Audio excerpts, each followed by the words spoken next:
Bapak, Ibu, teman-teman Sivitas Akademika Institut Kesenian Jakarta, selamat ulang tahun ke-50. Salam debur ombak. Kita jumpa lagi dalam acara Cuap-Cuap Cendekia. Saya Debra Yatim, host Anda untuk acara ini. Kali ini kita akan cuap-cuap dengan seorang cendekia. Beliau adalah Dr. Nyaina Raseki.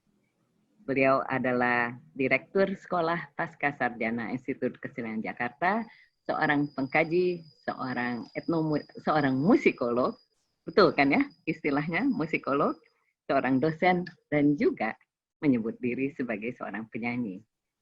Tak lain tak bukan, mungkin Anda mengenalnya dengan nama Ubit. Apa kabar, Kak Ubit? Baik-baik, Kak Debra. Sekarang sedang di kampus nih.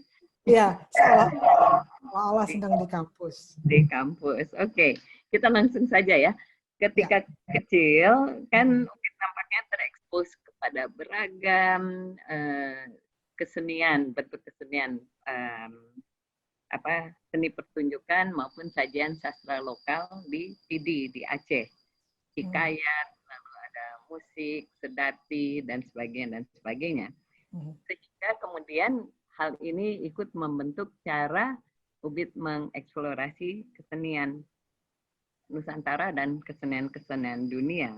Apakah pengalaman itu boleh kita anggap khas? Ada hanya anak-anak tertentu yang mempunyai kemewahan mengalami eksposur yang begitu kaya, ataukah itu adalah pengalaman rata-rata anak Indonesia dalam setting non-urban? Bagaimana? Iya, saya memang beruntung, ya saya lahir di Jakarta, tapi saya menghabiskan waktu kecil sampai SMA kelas 1 itu di Sabang, di Pulau Weh. Nah, saya kira pengalaman yang saya dapatkan ketika saya besar di Aceh, saya kira juga saya pikir ada banyak anak-anak Indonesia yang lain juga mengalami hal yang sama. Mungkin dalam konteks yang berbeda tentu saja karena saya di Aceh dengan setting budaya Aceh, lalu tapi juga di Sabang yang sangat multikultur, ada banyak suku-suku lain yang juga tinggal di Pulau Weh itu. Jadi saya kira pengalaman ini bisa kita tarik sebagai pengalaman sebagian anak-anak Indonesia yang mungkin terpapar di dua budaya gitu ya, budaya lokal, budaya Indonesia, tapi juga dalam tanda kutip ya budaya mainstream, karena saya juga belajar piano, jadi ulang-alik di antara keacehan, keindonesiaan mungkin, tapi juga sesuatu yang mainstream, yang musik populer misalnya, belajar piano dengan seorang Tionghoa yang tinggal di pinggir Krung Aceh misalnya begitu. Oh, begitu. Nah. Dan hal itukah yang kemudian mendorong Ubit untuk masuk ke Institut Kesenian Jakarta mengambil musik? Karena memang sudah ada latar belakang piano, atau ada dorongan lain? Saya kira iya, keterpaparan saya dengan berbagai musik itu ya musik Aceh. Jadi setiap beberapa bulan sekali kami menyeberang dari Pulau Weh yang kecil itu, Sabang. Debra pernah ke sana kan? Iya.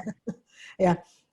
Lalu beberapa bulan sekali kalau ada panen padi, kami mengunjungi nenek dari ayah.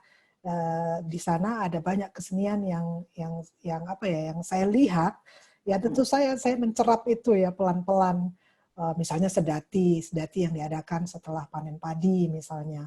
Sedati Sung itu ada semacam tempat yang dibangun di persawahan setelah padi panen. Lalu jadi ulang-alik itu saya pikir yang mungkin pada akhirnya itu membentuk saya ingin mendalami musik gitu. Nah, yang tadi saya ceritakan, jadi ada selain keacehan, membaca Quran, baik yang mujawad maupun yang muratal, yang mujawad yang melodik dan yang muratal yang non melodik. Jadi musik populer misalnya, karena saya dulu juga bergabung waktu saya SD bergabung dengan sebuah band namanya Blue Hill. Bayangkan, jadi sebenarnya kayaknya Aceh itu di ujung dunia tahun 70-an, tapi dia sebetulnya juga punya semacam wilayah yang mulai musik yang ada anak-anak yang beruntung gitu. Menurut saya itu keberuntungan buat saya. Saya terpapar dengan berbagai macam jenis kesenian dalam hal ini musik yang pada akhirnya saya memutuskan untuk masuk ke IKJ. Jadi setelah tahun 80-an kami kembali lagi ke Jakarta, saya SMA kelas 2, lalu saya memutuskan untuk masuk ke IKJ. Kira-kira gitulah secara singkat. Dan lalu dengan latar belakang yang begini kaya, yang sekarang saya pikir tidak semua anak Indonesia terpapar demikian dengan kekayaan demikian. Ketika Anda masuk kuliah di Institut Kesenian Jakarta, mengambil jurusan musik klasik kalau nggak salah, betul? Ya, karena memang kurikulum waktu itu masih departemen musik, ya kurikulumnya musik klasik barat. Oke, tapi malah Anda mempunyai sebuah band, thrash band. Ya, saya kira ini pengalaman masa kecil menjadi besar di Aceh, terpapar dengan berbagai macam kesenian yang mainstream atau yang diatonis ya, yang barat sebetulnya. Yang Aceh mungkin dekat dengan makam Arab gitu. Lalu sampai di Jakarta saya kira sesuatu yang eklektik itu menempel gitu di saya. Jadi lagi-lagi sekarang saya merasa itu sebuah keberuntungan bagaimana saya dari kecil memang tanpa disadari itu tertempel dengan atau tersangkut dengan berbagai macam jenis tidak hanya musik tapi ya seni pertunjukan pada umumnya. Sampai di IKJ sama. Meskipun belajar musik klasik barat, tapi teman-teman saya juga banyak berkecimpung di musik populer. Waktu itu ada di NHP, di DAGP, kami membentuk splash band yang sebenarnya menggabungkan musik populer, musik jazz dengan musik tradisi Sunda dalam hal itu. Waktu itu ada Jalu Pratidina. Dan Anda main apa? Alat musik apa? Tentu saja suara. Vokal. Ya, vokal. Jadi saya bernyanyi. Nah, waktu itu kan etnomusikologi yang kemudian sekarang istilahnya musikologi itu adalah suatu... mungkin saya koreksi sedikit. Sebetulnya saya itu belajarnya etnomusikologi, bukan musikologi. Oke, jadi mungkin bisa di titik ini tolong jelaskan perbedaan etnomusikologi dan musikologi. Ya, kalau secara sederhana, kalau etnomusikologi itu kira-kira mempelajari musik-musik yang non-Western. Kalau yang musikologi itu justru yang Western, yang tekstual, yang teks. Jadi musik-musik Barat kita belajar Bach mungkin, belajar sampai dari abad pertengahan sampai sekarang ini abad 20, abad 21 malahan. Tapi kalau yang etnomusikologi itu yang musik-musik yang di luar itu, yang non-Western. Jadi musik-musik Afrika, Indonesia termasuk musik populer juga. Jadi sesuatu yang mungkin terkait dengan budaya di luar budaya Barat. Tentu sekarang tidak seketat itu lagi ya. Sekarang di antara musikologi sama etnomusikologi itu lebih kadang-kadang ada persinggungannya, itu saling kait mengkait gitu. Tapi ya dia dua ilmu yang berbeda. Ya. Oke. Karena saya dulu baca mungkin diskursusnya sudah berubah lagi. Katanya itu etnomusikologi justru meminggirkan semua yang lain, seolah-olah hanya yang di pusat itu hanya yang musik Barat yang sudah ribuan tahun dipelajari, dan semua yang lain tuh dan lain-lain, dan ada penolakan terhadap itu. Tapi hal itu bukan itu wacana. Karena kan musik klasik Barat masih hidup sampai sekarang. Nah, itu musik tulis, apalagi itu musik tulis. Jadi dari abad pertengahan mungkin sebelumnya lagi sampai sekarang abad 21 musikologi lah yang mengamatinya. Kehidupan dan perkembangan musik-musik tersebut.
seorang Kak Ubit tertarik dengan etnomusikologi ini?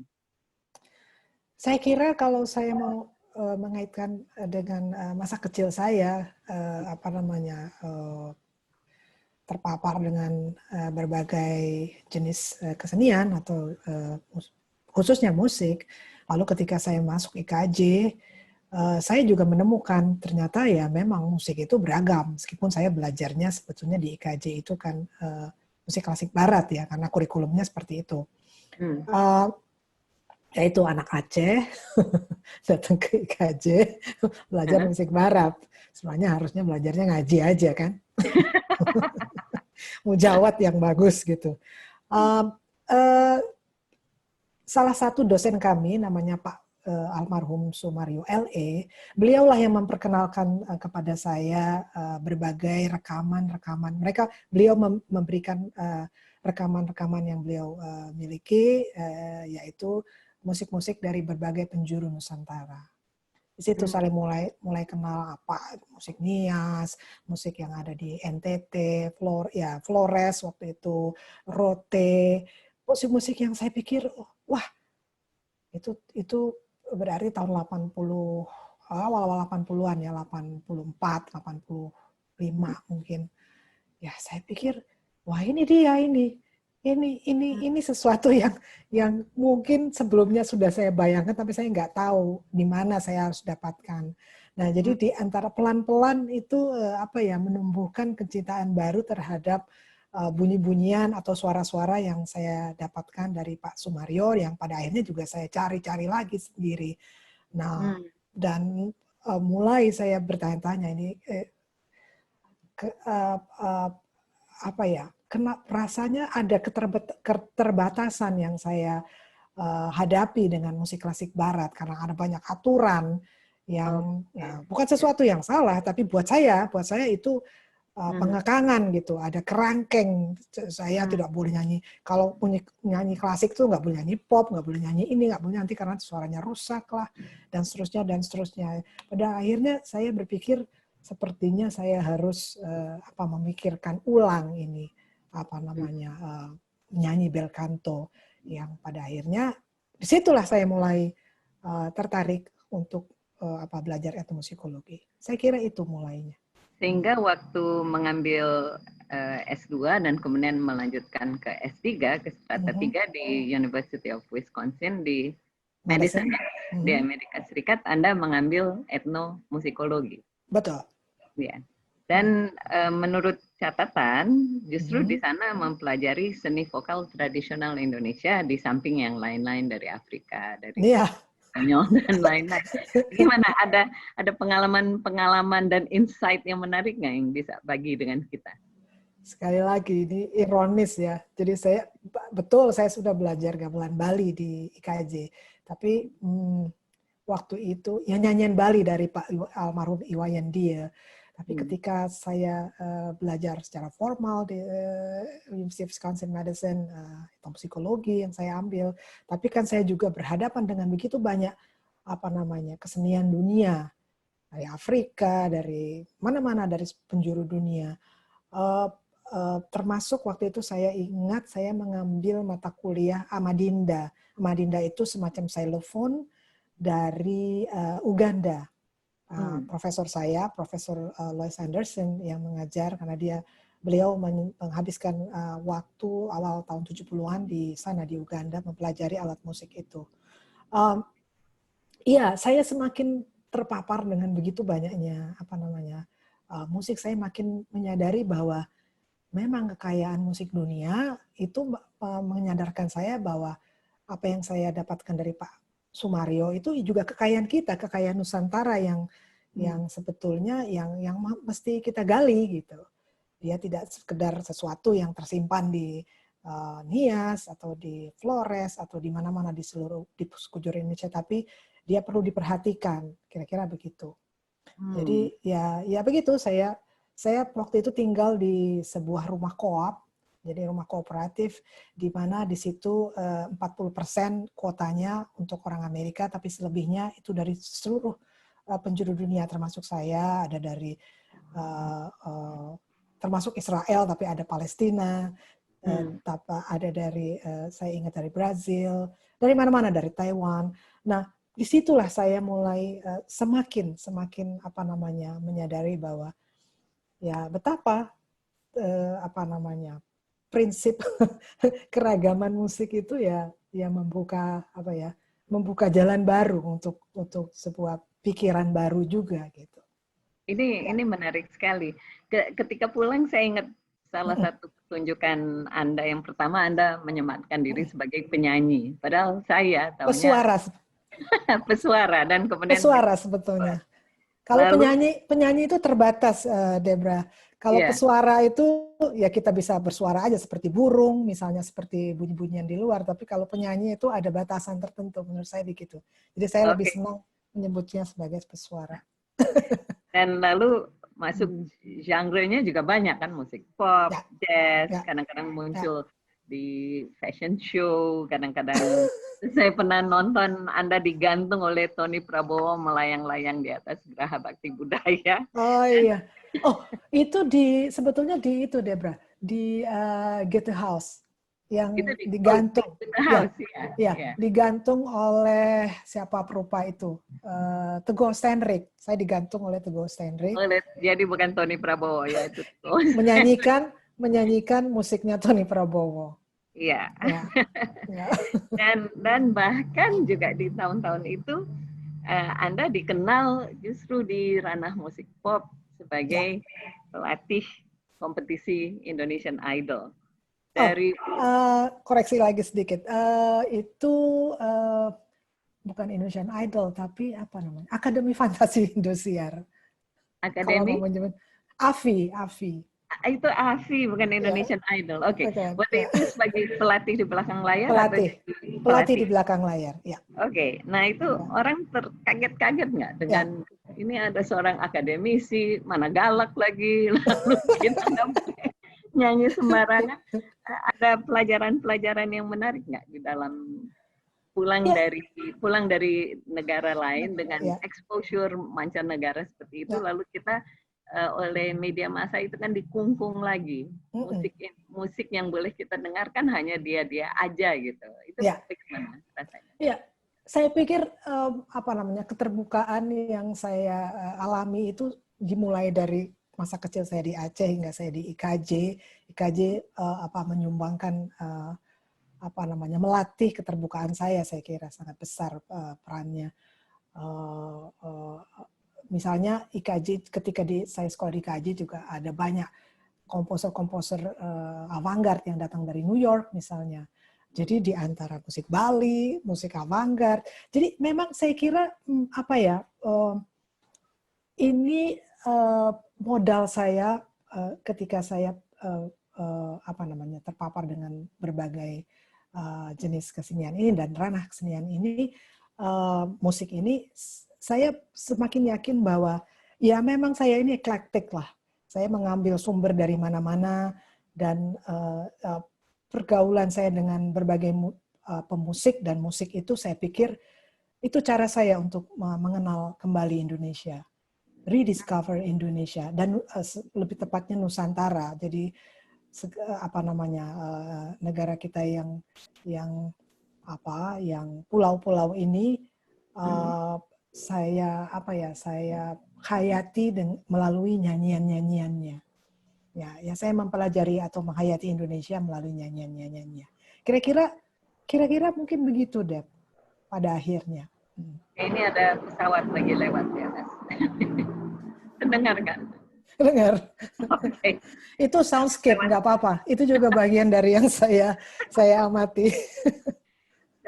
Nah, sebetulnya itu kan sebagai orang Indonesia yang lalu sudah mempelajari musik secara serius, lalu exposure ini, keterpaparan ini kan sebetulnya bukan pengalaman Ubid sendiri, kan mestinya ada ratusan anak lain yang juga mengalami keterpaparan seperti ini, tapi kok tidak terjadi di Indonesia. Nah, saya ini mau melemparkan sebuah tesis bahwa media massa kita tidak merangsang keinginan kita untuk keluar dari ranah pop. Karena apapun, musik klasik pun dibikin pop supaya bisa dikunyah-kunyah oleh kita, oleh saya, orang awam. Itu bagaimana?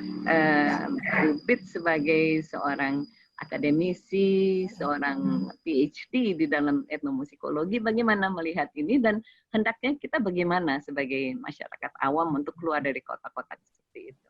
Ya, oke. Tadi Debra mengatakan soal sumbangan kesalahan itu ada di media massa. Tapi saya kira sumbangan kesalahan itu ada di dunia pendidikan, terutama dunia pendidikan seni.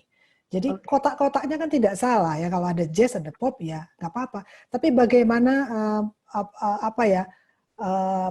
bagaimana kita terkerangkeng di dalam kotak-kotak itu kan sebenarnya yang perlu kita pikirkan kembali. Bagaimana dunia pendidikan bisa memperlihatkan keragaman Indonesia lewat musik misalnya, ya kan, tanpa harus kita kampanye ya kita ini beragam, ya, cuma jadi jargon aja, tapi kita terus tetap bertengkar satu sama lain, bahkan bunuh-bunuhan satu sama lain. Jadi ada sistem nilai yang dianut melalui kesenian, menurut saya begitu. Sistem nilai itu kan tidak hanya lewat apa yang kita yakini, agamakah, pengalaman spiritual, tapi juga kesenian yang menyimpan sistem nilai yang saya anut misalnya dari kecil. Dan itu harusnya kan juga menjadi bagian yang harus disampaikan di dunia pendidikan, tidak hanya dunia pendidikan tinggi, tapi dari dunia pendidikan dasar sampai selanjutnya. Kalau begitu sudah, menurut saya.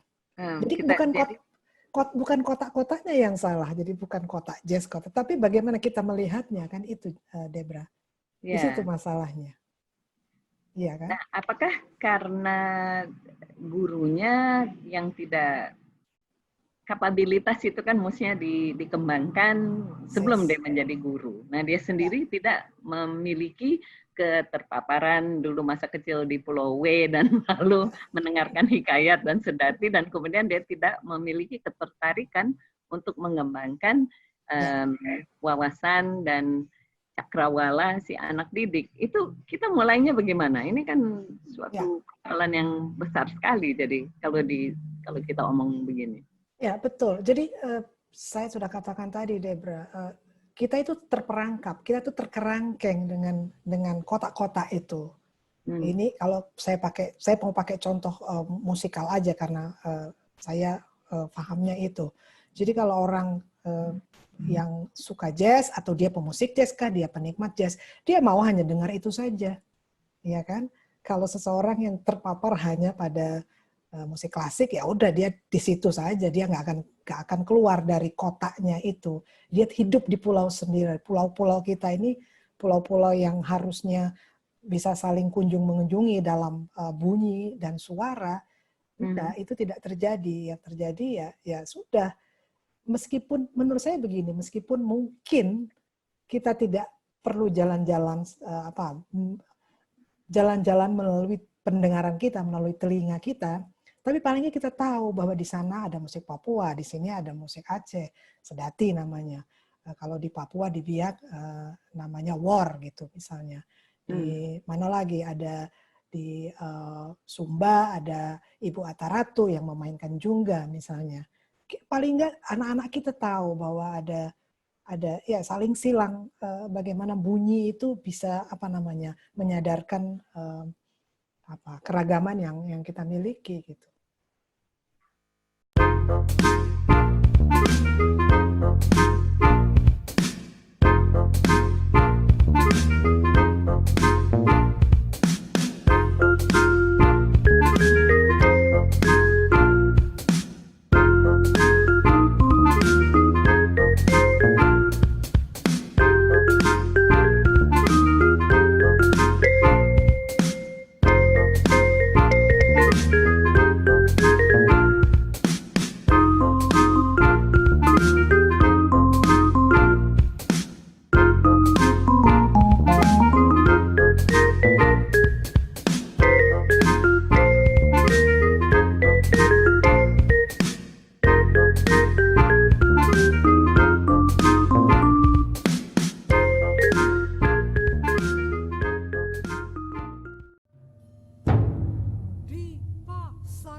sejatiba menimpa menghapus kau dan aku mengingat kau mengingat aku. Jangan datang menjajah negeriku bila tak ingin diserbu bangsaku. Jangan ambil pusaka namaku bila tak ingin diambil nyawamu. Selagi darahku masihlah merah, pantanglah aku untuk menyerah.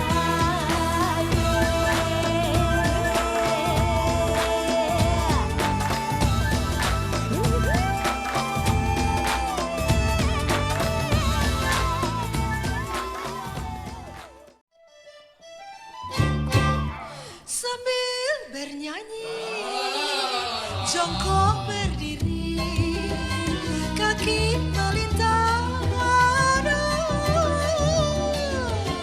Sungguh jenaka waktu mereka tari berdendang,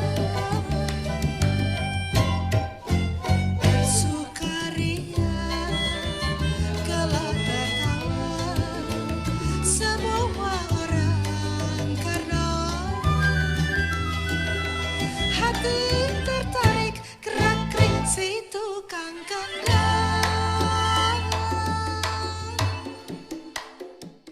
Dulu ada sebuah inisiatif yang Ubit juga terlibat dengan Dr. Philip Jampolsky yang namanya, kok saya lupa ya namanya, Seri Musik Indonesia. Seri Musik Indonesia. Ya, Apakah, Music of Indonesia. Ya.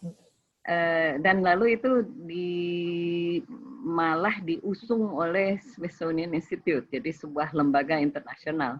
Di kita malah tidak terkenal inisiatif seperti itu. Itu letak salahnya di mana? Kembali lagi ke pendidikan, atau kita tidak ada dana untuk memperkenalkan kepada masyarakat lebih luas, atau di mana letak kekisruhan ini? Kekisruhannya itu adalah penyumbang kesalahannya adalah kita semua. Saya tidak mau menunjuk pemerintah, dunia pendidikan, ya kita semua menyumbang kesalahan itu.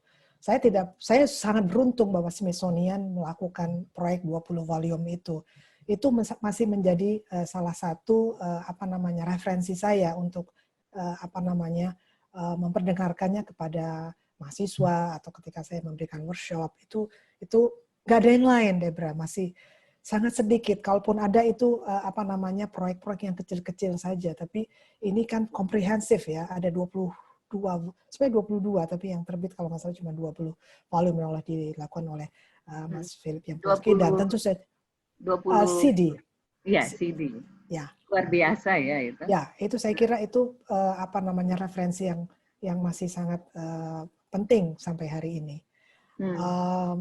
Itu ya, menjawab nggak ya? Iya. Oh, kesalahannya. Ya, saya kira ini kesalahan kita semua. Kita menyumbang kesalahannya yang baik yang otoritas kah, dunia pendidikan.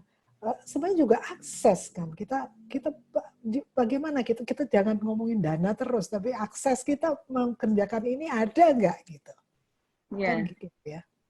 Ya, karena saya pikir akses sebagian dari persoalannya adalah dana. Jadi saya hanya terkungkung kepada saya. Lalu mau loncat sedikit, tapi ada kaitan dengan ini.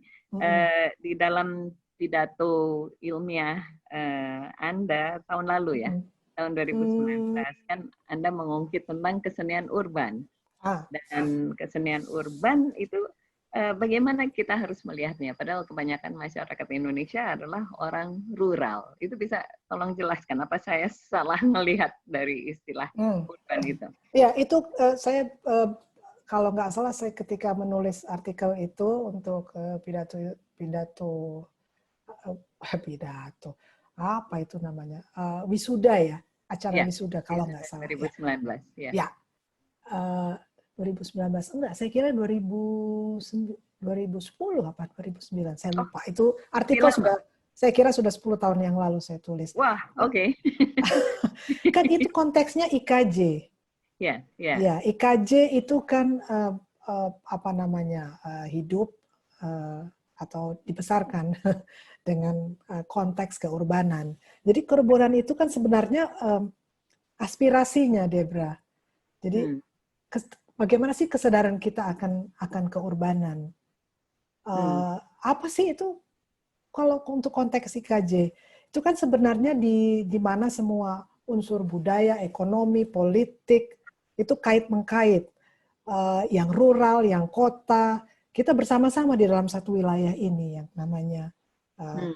kota Jakarta ini. Nah, itu bisa juga kita bicarakan misalnya di Surabaya kah, di Medan, tapi dalam konteks IKJ itu kan yang rural dan yang dalam buatan kutip kota atau yang urban itu kan saling kait-mengkait.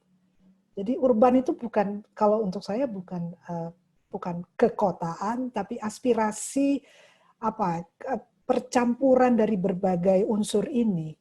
Oke. Itu yang menjadi modal IKJ saya kira.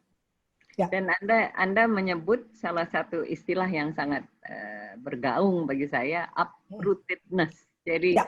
root itu keakaran kita tidak Ya. ada dan kita malah mendapat suatu kemungkinan yang baru untuk Ya. mencipta ulang. Itu Ya. bisa jabarkan sedikit. Ya, uprootedness itu ketidakberakaran ya, saya kira waktu itu saya katakan. Iya, saya kira yang tadi urban itu kan apa namanya, konglomerasi dari berbagai hal, baik itu budaya kah, ekonomi kah, politik lah, dan seterusnya dan seterusnya. Dan itu yang sebenarnya membentuk apa namanya, satu budaya baru yang apa namanya, yang bukan tercerabut, justru kita membentuk satu budaya baru yang menerjemahkan budaya yang beragam-beragam ini yang hidup di keurbanan kita di Jakarta. Nah, saya kira sama seperti prinsip kesenian, dia akan selalu mencari bentuk yang baru. Iya kan? Kesenian itu selalu berevolusi, bertransformasi. Nah, saya kira ini salah satu kelebihan kita di IKJ. Bagaimana aspirasi keurbanan inilah yang penting, sangat penting kita sadari bersama dan kita amalkan bersama. Kira-kira gitu. Nah, jadi sebetulnya wacana yang kira-kira 10-15 tahun yang lalu kan lebih sibuk ngomong ini kesenian tradisional, lalu ada kesenian modern, lalu kontemporer. Itu sekarang sudah tidak penting lagi untuk kita bahas dalam Seperti konteks itu. tadi kita membicarakan, berdiskusikan soal kota juga, ya kan? Kotaknya bisa tetap ada di sana, tapi bagaimana kita, treatment kita, perlakuan kita terhadap kota-kota ini. Nah, sama seperti kita di IKJ, sumber kita bisa dari mana-mana saja, bisa dari Aceh, saya seorang Aceh, tapi bagaimana saya mentransformasikan keacehan itu menjadi sesuatu yang baru gitu, yang nggak harus Indonesia juga namanya, tapi sesuatu yang baru. Sifat kesenian kan begitu ya, selalu dia mencari bentuk-bentuk yang baru, pikiran-pikiran yang baru, pengetahuan yang baru, apa namanya, ya itu, kira-kira begitu. Sekarang Anda sebagai Direktur Sekolah Pascasarjana Institut Kesenian Jakarta, yang tahun ini Institut Kesenian Jakarta merayakan ulang tahun ke-50.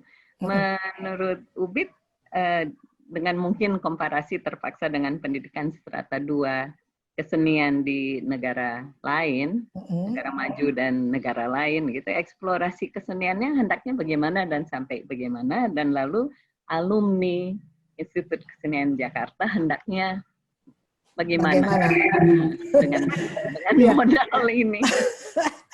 Jadi modal kita, satu urban, tapi yang paling penting juga modalnya IKJ itu adalah interdisipliner, multidisiplin, lintas disiplin malah sekarang. Kita tidak harus di dalam dunia kesenian sendiri, tapi kita bisa juga bergaul dengan apa namanya ilmu-ilmu yang lain. Nah, balik lagi, bagaimana kita berpusatnya itu pada keterbukaan itu. Keterbukaan gimana ya? Keterbukaan sebagai sebuah pusat studi.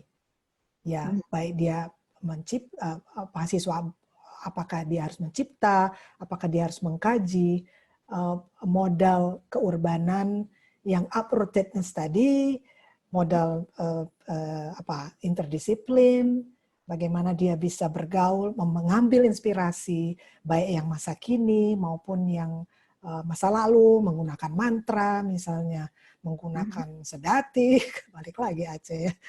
Tapi kan kita tidak menjadi orang-orang yang apa namanya memuja primordialisme. Jadi sesuatu itu ya bertransformasi, dia berubah, dia menjadi sesuatu yang baru. Saya kira kan prinsip ilmu pengetahuan itu begitu ya. Iya, iya.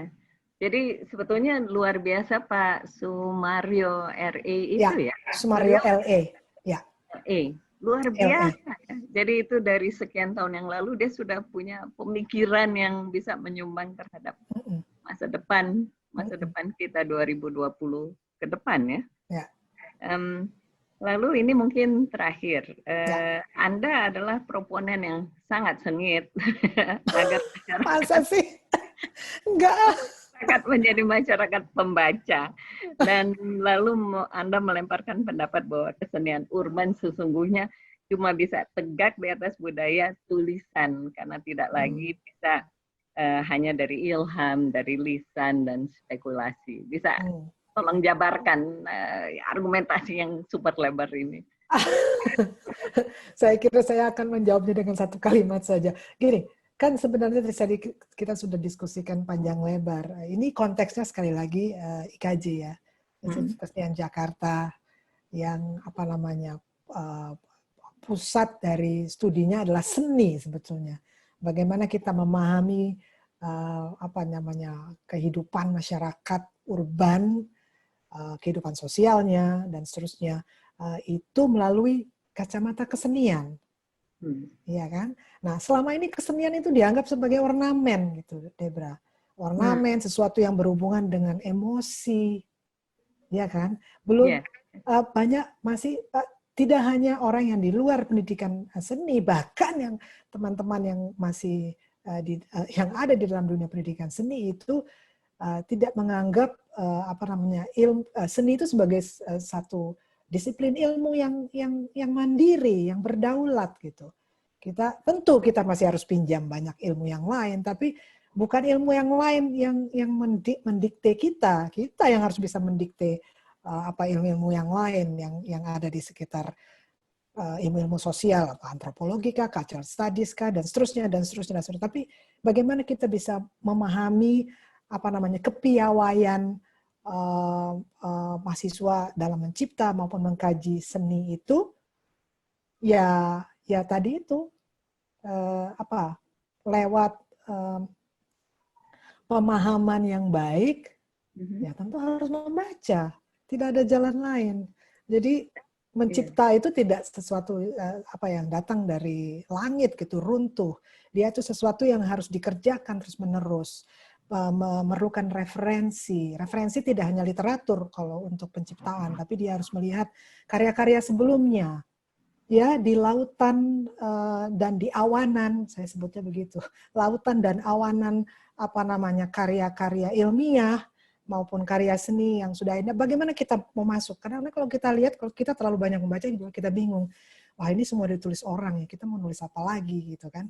Tapi kan jadi outputnya adalah penulisan dari hasil bacaan dan pengamatan itu. Iya, bacaan dalam tanda kutip ya. Bagaimana kita membaca apa namanya masyarakat urban ini melalui apa namanya melalui karya-karya seni atau gejala seni, tidak harus karya ya, tapi misalnya apa yang terjadi, bunyi-bunyian yang sekarang terjadi selama pandemik ini, ya kan, bunyi-bunyian jadi sunyi loh, Deb. Selama ini kurang.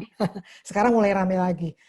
Bukan, maksud saya begini ya, kembali lagi bahwa bagaimana kita menggambarkan keurbanan itu melalui studi-studi gejala bunyi kah, warna, gambar, garis, yaitu film ya kan, dan seterusnya, komik. Apa yang kita punya di Jakarta itu kan menggambarkan cerminan dari kehidupan sosial masyarakat urban itu sendiri.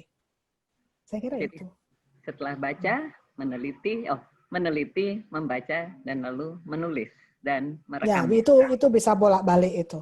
Bisa bolak-balik. Oke, terima kasih banyak atas 1 jam ini yang sangat menarik. Mudah-mudahan kita ketemu lagi 50 tahun lagi ketika IKJ sudah menelurkan lebih banyak pengkaji dan peneliti kesenian. Dan pencipta juga. Dan pencipta. Pencipta, ya. Oke, terima kasih banyak. Sama-sama Debra, terima kasih juga. Dadah.